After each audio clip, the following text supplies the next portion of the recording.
J'ai jamais vraiment parlé de l'oracle encore quand je suis avec vous. J'ai beaucoup parlé de Neo, de Matrix, de Smith. Euh, L'oracle est un personnage fascinant. Euh, je pensais en parler un jour dans un cours lorsque je ferai quelque chose sur le Moyen-Âge avec la fée Mélusine. Il y a d'autres oracles dans le Moyen-Âge.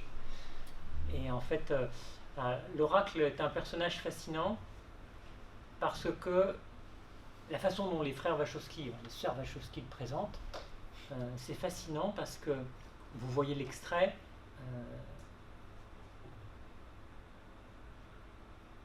On a la vraie dimension de l'oracle comme c'était dans l'Antiquité. C'est-à-dire que l'oracle n'est pas prédictif.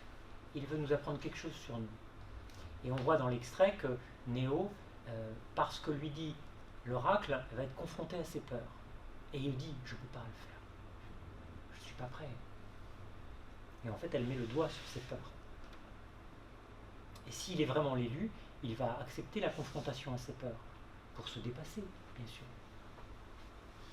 Et l'oracle dans Matrix, vous vous en souvenez tous, hein, je le dis pour mémoire, c'est un oracle qui est une femme qui a un tablier de cuisine et qui est dans une cuisine. On penserait qu'on verrait quelqu'un habillé comme une grande prêtresse, mâchonnant du pavot dans une grotte avec des fumigations telluriques. Pas du tout. Elle est dans une cuisine et elle fait des cookies. Une grand-mère, quoi. Hein, et elle est dans sa cuisine. L'oracle arrive dans la cuisine. Et pourquoi les réalisateurs ont-ils choisi une cuisine comme lieu? Mais c'est parce que la cuisine est le lieu alchimique par excellence. C'est la pièce des mutations. C'est là où tout se transforme, où tout se métamorphose. On prend des ingrédients, on en fait un plat, un dessert. On a bien une transformation à partir d'éléments initiaux. Et c'est comme nous. L'oracle est un porteur de messages qui nous invite à une métamorphose en nous. Et ce que je vous dis est rappelé par les réalisateurs, parce que qu'est-ce qu'ils ont mis comme pancarte au-dessus de la porte de la cuisine? Une inscription en latin, j'aurais préféré en grec, qui dit « Connais-toi toi-même ». Quand même. Ça, c'est juste si tu n'as pas bien compris que c'est une pièce de mutation, la cuisine, on te le rappelle avec l'écrit au-dessus. « Connais-toi toi-même ». Accepte de te transformer. Et donc, quand Néo vient voir l'oracle et lui dit « Mais est-ce que je suis vraiment l'élu ?» Qu'est-ce qu'elle répond? L'oracle lui répond, mais toi, qu'est-ce que tu en penses? Moi, je pense que je ne suis pas l'élu. Que Morpheus est en train de se monter la truc, là. Il se monte le bobichon avec ça, mais... Et là, elle le regarde, elle lui dit, désolé. Ça veut dire quoi? Ça veut dire que Néo n'était pas prêt à entendre ça. Et tant que tu n'es pas prêt à affronter certaines choses, les choses ne viennent pas. Parce que tu mets toi-même un frein à devenir le héros de toi-même. Parce que tu es jugulé par tes peurs.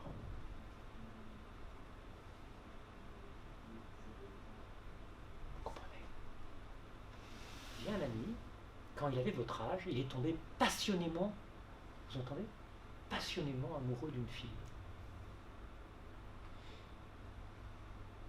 C'était la passion. Avec la passion, on ne peut pas construire. Hein. Mais par contre, qu'est-ce que c'est bon, hein. Il a été passionné par cette fille. Et puis quand on a une relation passionnelle avec quelqu'un, on sait bien qu'il y a des hauts et des bas. Hein. Il y a des avants, il y a des allées, il y a des retours. Il y a des je t'adore, je te quitterai jamais, puis le lendemain c'est la grosse engueulade et puis c'est fini pour toujours. Et puis sur le lendemain ça revient, ben c'est la passion, qu'est-ce que tu veux, c'est la passion. Bon. Et puis ben, à un moment donné, leur vie s'éloigne, ils ne prennent pas les mêmes orientations, et puis ils ne sont plus sur les mêmes lieux géographiques. Et puis bon bah ce monsieur va faire sa vie, il va se marier, il va avoir des enfants, il va s'établir, bon bravo. Et puis dans sa tête, il pense toujours à elle bien sûr, parce qu'il a eu il l'a dans la peau, quoi. Hein, c'est ça, c'est intéressant, il l'a dans la peau. C'est très vénusien, ça, hein, le moi peau. Et dans sa tête, il se dit, mais si un jour elle réapparaît dans ma vie, je suis capable de lâcher tout pour elle. Oh putain. Il se dit ça intérieurement. Ça, mes amis, c'est un sacré serment. C'est un sacré oracle que tu te mets. Tu vois? Et puis un jour, il s'est mis à bosser sur lui. Je vais vous raconter toute sa vie maintenant, mais il s'est mis à bosser sur lui. Et il s'est rappelé de ce serment qui s'était fait. Un jour, si elle réapparaît dans ma vie, je lâcherai tout pour elle. Et là, il a pris conscience de l'emprise que cette fille avait sur lui. Ou en tout cas, pour être plus précis, de l'emprise que l'image qu'il a de cette fille a sur lui. Parce que bon, la fille, ça reste un être humain. Et lui a généré une image d'une idole. Et on lâche tout pour une idole. Et donc quand il a pris conscience de ça, il s'est dit, écoutez bien, hein, ce qu'elle n'a pas fait Anakin, il s'est dit, mais qu'est-ce qui fait que dans ma vie, cette fille peut avoir une telle emprise sur moi? Quelles sont les amorces qu'il y a en moi pour qu'une emprise telle puisse être rendue possible? Et là, il a pris conscience que dans sa tendre enfance, parce que souvent, hein, je peux vous dire que souvent dans nos vies, ça c'est pour tout le monde, hein, que souvent dans nos vies, des choses qui nous arrivent comme ça, aussi fortes, ça va chercher souvent une cause dans notre vie de 0 à 5 ans. Parce que dans notre vie de 0 à 5 ans, on programme beaucoup de choses malgré nous. Je dis malgré nous parce qu'on ne programme pas tout, hein, on subit aussi. Mais il y a plein de choses qui se mettent en place, qui vont décider des comportements qu'on aura après. Inconscient, on est bien d'accord. Et il prend conscience, ce monsieur Eric, il prend conscience que quand il était jeune, il n'a pas précisé l'âge, mais quand il était jeune, eh bien, il avait un lien fusionnel, écoutez bien, avec sa maman et avec sa tante, c'est-à-dire la sœur de sa mère. Avec ces deux femmes qui étaient souvent avec lui, parce qu'il était le petit dernier, il était dans leur robe, tout tournait autour de lui, c'était l'enfant roi, hein, et le papa était loin, il bossait, et comme il était le dernier de la fratrie, une fratrie de 6 enfants, il était le dernier, et donc ça fait que sa vie a été marquée, on va dire, conditionnée par ces deux femmes qui ont eu un impact énorme sur sa construction personnelle, ce qui n'est pas négatif non plus, hein, on est bien d'accord, hein, il y a les deux. Mais c'est cette phase de sa vie qui fait qu'une telle femme plus tard pouvait se présenter et avoir un tel impact sur lui. Vous comprenez? Et quand il a pris conscience de ce que je suis en train de vous dire, eh bien, à ce moment-là, l'amorce qui avait l'emprise que cette femme pouvait avoir sur lui s'est détachée progressivement. Ce n'est pas fait d'un coup, hein, mais progressivement.